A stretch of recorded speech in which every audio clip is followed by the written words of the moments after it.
So I was having a conversation with someone whom I just met, and the conversation quickly turned into attachment styles. And due to me observing this guy's body language and the way that he was oversharing with me, despite just having met me, I peeped a few things, but then he's very self-aware and he confessed to me that he's like very anxiously attached. Like that's his attachment style. And I was like, yeah, that makes total sense, that we're having this sort of weird energy here because I'm a dismissive avoidant.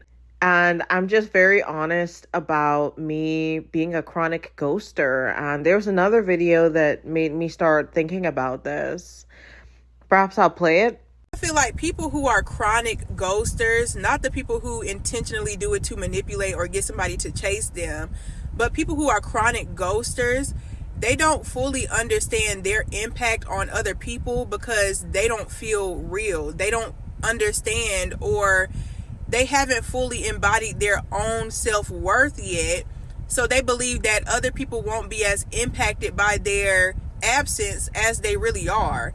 And this is coming from a woman who used to ghost people, not with a manipulative intention, but because I genuinely felt like nobody really cared if I was here or if I left. Like nobody really gives a fuck. So understand that not everybody who ghosts you is trying to hurt you. Like not everybody who's ghosting you is intentionally trying to manipulate you in some way, shape, or form. Like, yes, still take heed. Like, don't allow them to rope you along, but also understand that that person may not realize just how great of a person they are. They might feel like you don't actually want to be around them, or you might not want to be around them for, genuine reasons. So they end up just treating everybody like nobody likes them. You know what I mean? A lack of self-worth can actually make you emotionally unavailable towards other people because you don't like yourself. You weren't taught how to like yourself. People outside of you didn't like you or didn't, guide your confidence in the right direction. So it just feels like it won't bother anybody. Like your existence doesn't change anything. People are indifferent, or so you believe. I resonated with this video so deeply, and I started genuinely thinking about if I've hurt anybody that I've ghosted. Because ultimately, I don't believe that anybody cares about me. I've ghosted my family. I've dropped off the face of the planet for months and years at a time. Part of it was for my safety, but on the other hand, I couldn't bear interactions with anyone at all. Especially my family, who are very fucking abusive, especially psychologically. I shut everyone out because I was going through so much and I could not deal with counteracting the allegations and the constant mind games. I couldn't defend myself. I was just too physically and neurologically weak. So a lot of people I just ghosted because it was easier on my nervous system. And I realized that while I'm not malicious and I don't necessarily want to ghost people, it's usually a process in my brain where it's like, okay, 3 strikes and you're out. I'm not gonna sit here and argue with you over what you should do or correct all these behaviors in you. I do not have the capacity nor the desire, so I just ghost people. But I've also ghosted people whom were good for me. But given the circumstances, I wasn't ready for that kind of relationship nor the intensity of it. This video genuinely had me thinking if I hurt my ex-partner, because they had no idea that that night was the last time they were ever going to see me in person. And then we had a short text afterwards, and I was gone, and it's been 7 years.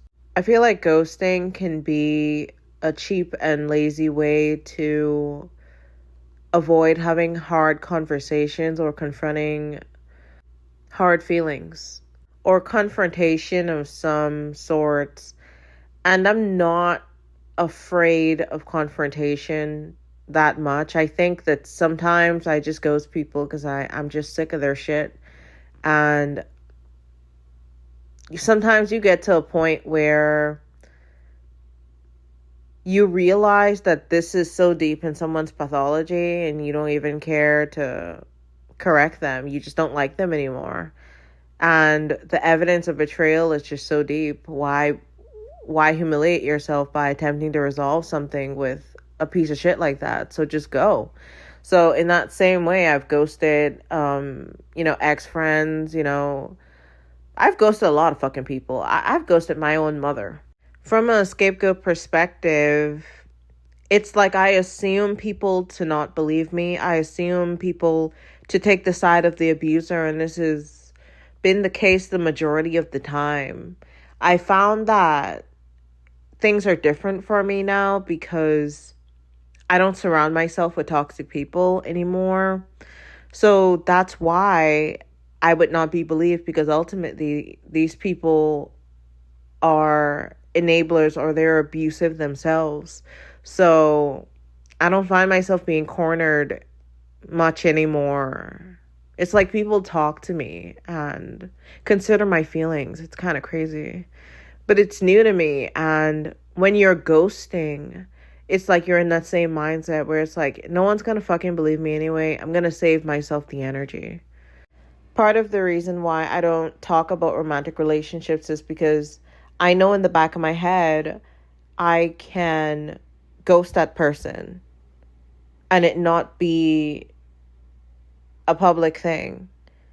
I don't bring romantic relationships to the public most of the time. Like, I don't tell people I'm in a relationship even when I am. I'm that person who doesn't post you on social media, unfortunately. I actually don't even post myself on social media, so maybe that'll make you feel a bit better. Perhaps I've done that with that very same ex. I posted them and it drove me nuts because people were trying to fucking take my partner and that was pissing me the fuck off. And then I ended up cutting off a few relationships because they were being mad disrespectful and implying that they wanted to steal my partner. But I guess it just revealed my fucking ops anyway in the end. I have this mindset where I'm like, okay, I can pretend this never happened.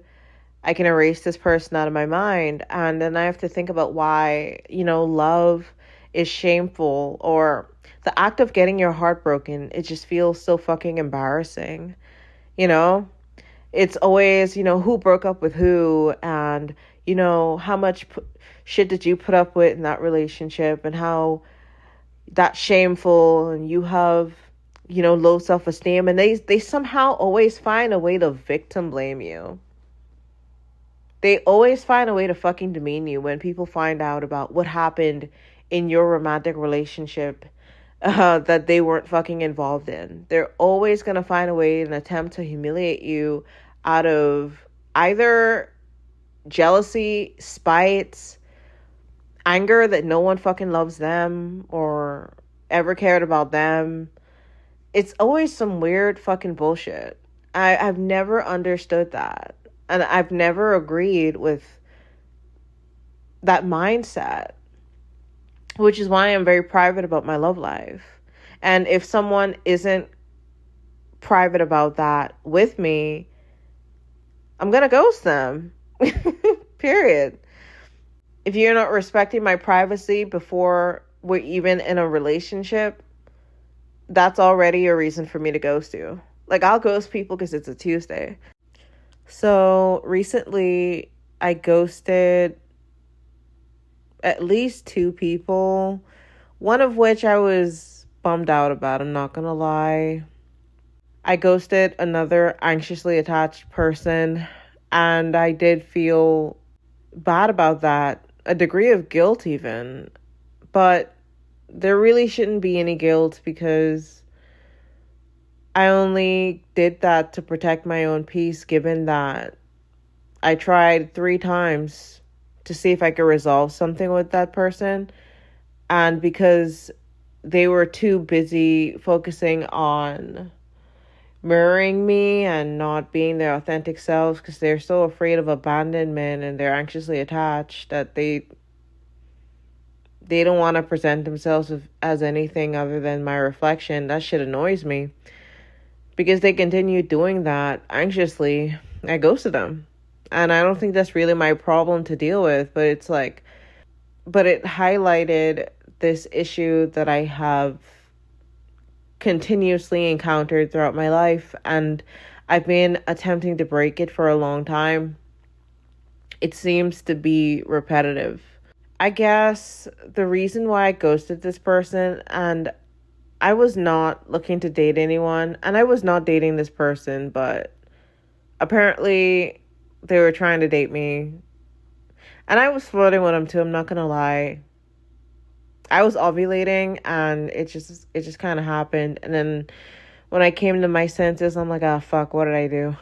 But I think being a dismissive avoidant really ties in with my lack of desire to have any emotional connection with other people.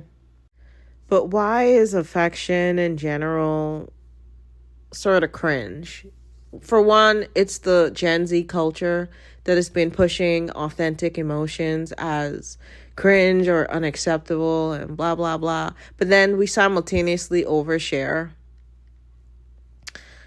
Regardless of it, let's think about your parents, your narcissistic parents, which is likely if you're on this channel.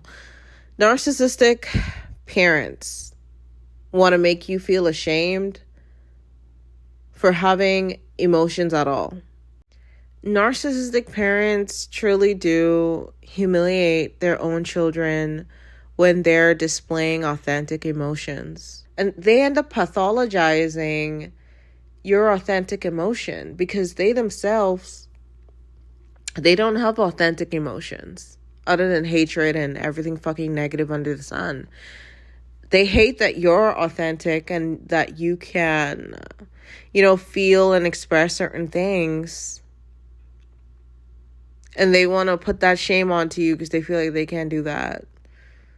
The way that narcissistic parents constantly meddle in your emotions, they intentionally implant the seed of shame into you around self-expression and authentic feelings. You don't have a place of safety within your own emotions, nor with them. They intentionally cause this instability within their own children and attempt to humiliate you every chance they get. If you cry, if you're angry, if you're this, they find a way to pathologize you. And I think when it comes to you moving into an actual relationship, a romantic relationship, it's like next level psychological warfare that they throw onto you because they've already taught you that no one's ever going to love you. And then you become an adult and you find that this is mostly true, unfortunately, and society is cruel and life is cruel. But did it have to be? Did the person who was supposed to actually love you show you what was possible? No. So now you're just left with the idea of what it could be, but you have all this unnecessary baggage that makes you vulnerable to receiving the very same lack of love in your life that your narc parents had because they didn't want you to have it. And as far as the guy that I met goes, we had a really decent conversation. I would say it was more on the positive side when it comes to interacting with men. Like, I'm finding that there are decent men out there. They obviously have baggage. Everyone does. I have a lot of baggage too. that I unpack on an almost daily basis. But, fortunately, this guy is doing it too. And we both wish each other all the best. Awesome, respectful, amazing how things can go, when they have a degree of emotional intelligence. But essentially, I attract a lot of anxiously attached men, I've noticed. And it stresses me out to an extreme degree because I'm always worried if that person has borderline personality disorder. And I've been traumatized by this archetype so badly. I can't I can't even let them get attached to me. I have to ghost them really early on. But then they're already attached. So I inevitably hurt them, but then that's a cycle that they cease to break. And I'm still trying to break this cycle of being a dismissive avoidant and not believing that anyone actually loves me. But then no one fucking tells me that they love me. So how the fuck am I supposed to believe that shit? Am I just supposed to delude myself and believe shit that isn't true? Why don't people just fucking say it or express to me? But then I think it's like a feedback loop because, hey, they probably don't want to do that because I'm a dismissive avoidant and I won't believe them anyway. I've been listening to people talk about their experiences with dating dismissive avoidance, and I honestly cannot get away from most of the accusations. Most of it's true. I'm guilty of a lot of it. I've love bombed people. I didn't know it was love bombing. You know what? Maybe I did. I love bomb them. They get close to me. I don't know if they get close to me. I'm very unaware of other people's emotions. I'm aware of people's hidden motives and agendas, but not their actual emotions. I'm genuinely on the spectrum, and I don't bring it up enough. I am genuinely fucking autistic. I was also just not nurtured in that way for me to understand deeply other people's emotions. I understand my emotions deeply, but I do not get people. So because of that blind spot, I'm often just thrown aback and confused by people. And when they act out in certain ways or they're too emotional, they're too overtly expressive to where they're getting other people riled up and brought into some fucking bullshit that should have been between us. I see that as betrayal. You're running a smear campaign on me for what? You're creating all this drama for what? I don't even think I'm all that fucking avoidant at this point. I've confronted most of it, but I'm still dismissive, if you understand what I mean. And I think I just genuinely resent the archetype of the anxiously attached because they're so open. It feels like non-valuable to me because you're giving it to everyone. If you're giving this emotion to everyone, you giving it to me means nothing. And I'm even offended that you would assume a level of emotional intimacy with me when I see you being that way with everyone. So what looks like someone who's emotionally open and available to other people, to me, I want to avoid that person at all costs because I see them treating my emotions, if I ever decide to actually open up, as something that they can just share amongst everyone else.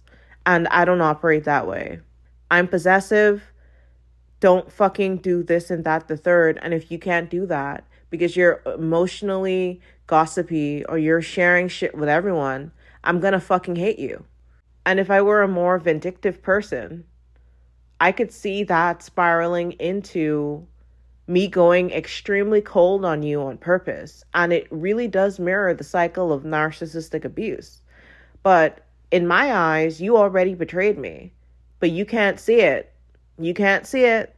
Me explaining things for what they are is already socially unacceptable.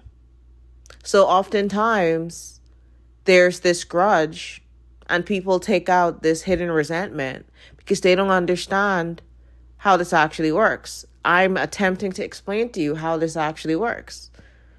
Now, we all have to get to a point where we know each other's boundaries and we set the tone for it. We say early on what they are. And if that person crosses it, don't even fucking consider them. If they can't follow certain rules, fuck them.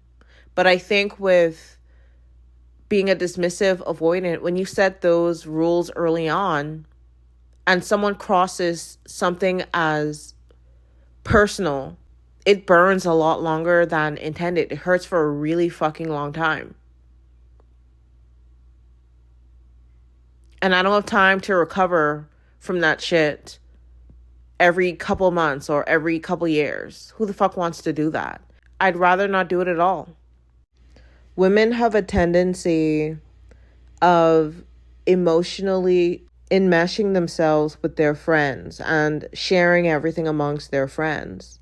Not understanding, that this is the fucking problem right here. They go to their friends and complain about why their husband doesn't open up with them or why their partner doesn't open up with them. And it's because you go and you tell your girlfriend everything. The majority of the time, this is the case. And I understand that gossiping is a necessity and it's kept women alive since the fucking existence of human beings. And it's so important to share certain things, but women share too much. It is vicious and accepted in society. And when you object on a degree of exposure you're just giving to your girlfriends,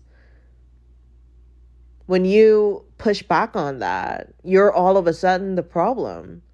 And I know that this is true because I've dated women, and this shit pisses me off as a woman. Society enables this behavior because when you push back on it or complain about it, you're seen as the problem. And this is off of the basis if your partner actually loves you. If this is an abusive relationship, don't even think about what I'm saying. You just don't need to be with that person. If this is someone that you love and you both respect one another, you can't be doing that shit. You can't be telling your girlfriends his dick size. How he is. You know what? Maybe you can tell him how he is in bed. Personally, I wouldn't fucking do it. I think that's humiliating. Why do women take all of the time to humiliate their partners behind and in front of them?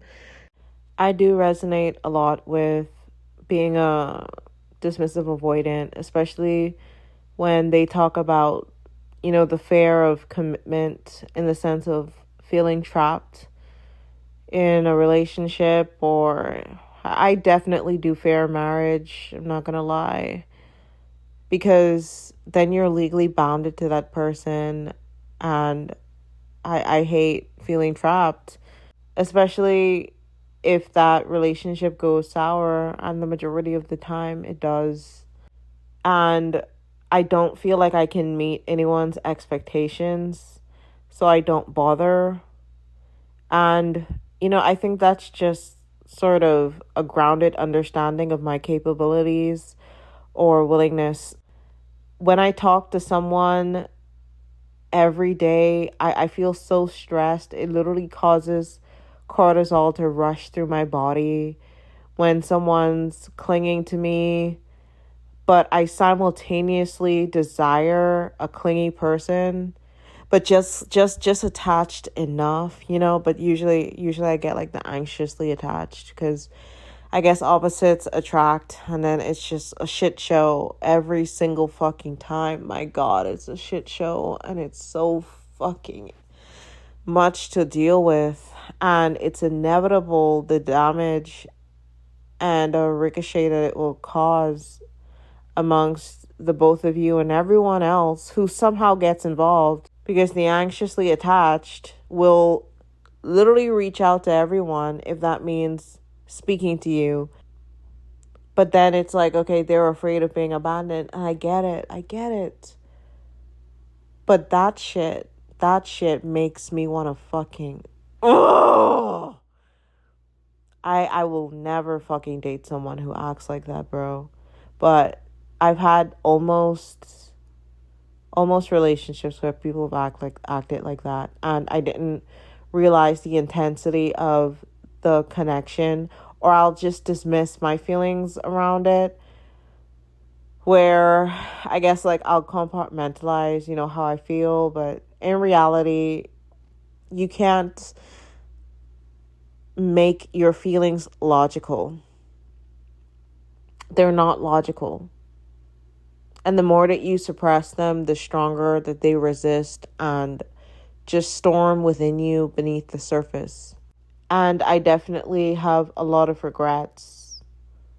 But given the circumstances beforehand, I couldn't have done much better, but I seek to do much better now. What's centered around the dismissive avoidant is a fear of intimacy and closeness with another person. And given what I've talked about earlier, not desiring emotional closeness with anyone, that definitely reigns true for me. I avoid talking about romantic relationships at all because I'm a dismissive avoidant. And I think it's embarrassing to have feelings for another person. I think it's embarrassing to have ever been in love. I think it's embarrassing to say to someone that I love them. And the way that people utilize love against you and seek to humiliate you just reinforces, my stance on things. But, I guess I'm not ashamed to say that I've loved, some people. I just never got around to expressing it. I didn't get around to expressing how much I actually care. I think, I've been told that I just seem extremely indifferent or that I don't care, but I think I've just adopted that attitude or energy about me because I don't think anybody gives a fuck about me. And I just keep this jaded frequency to where nothing really affects me. I think. Some of it actually does. I also don't want to be this open and expressive because if I decide to do that early on, I take this risk that anxiously attached person is going to expect that from me, and I can't maintain it. I cannot maintain this emotional depth every single day. This comes around every couple weeks, and that's just reality. I'm not that open all the time. And when people misconstrue me or believe that I am this way all the time, and then they treat me like I'm acting funny when I'm just being myself, it also pisses me off because you're misunderstanding me and you're also just not listening to me. You're seeing me through rose-colored glasses or this idealized view, because anxiously attached people idealize their victims. I'm calling them victims because it's funny, right? But at the same time, I genuinely feel like a fucking victim towards these people because they can be unstable as fuck. So inevitably, you often end up exhausting one another because you exhaust me for expecting so much out of me. And I exhaust you because I'm not feeding back into your constant need for validation. My battery has just about run out and I can no longer share anymore. So, I guess my final words would be, I'm sorry if I've ever hurt you by ghosting you and you fucking stalk me all over social media and won't leave me alone on Discord. I'm sorry. I didn't know that I hurt you. I dismissed that you cared, but I also care about my safety, and I think you have problems, but like I think if you're not doing some crazy shit that we can both get better, even if that's separately, and learn from these experiences. So, Jesus Christ, this is sounding so bad. Anyway, I'm gonna go. Goodbye.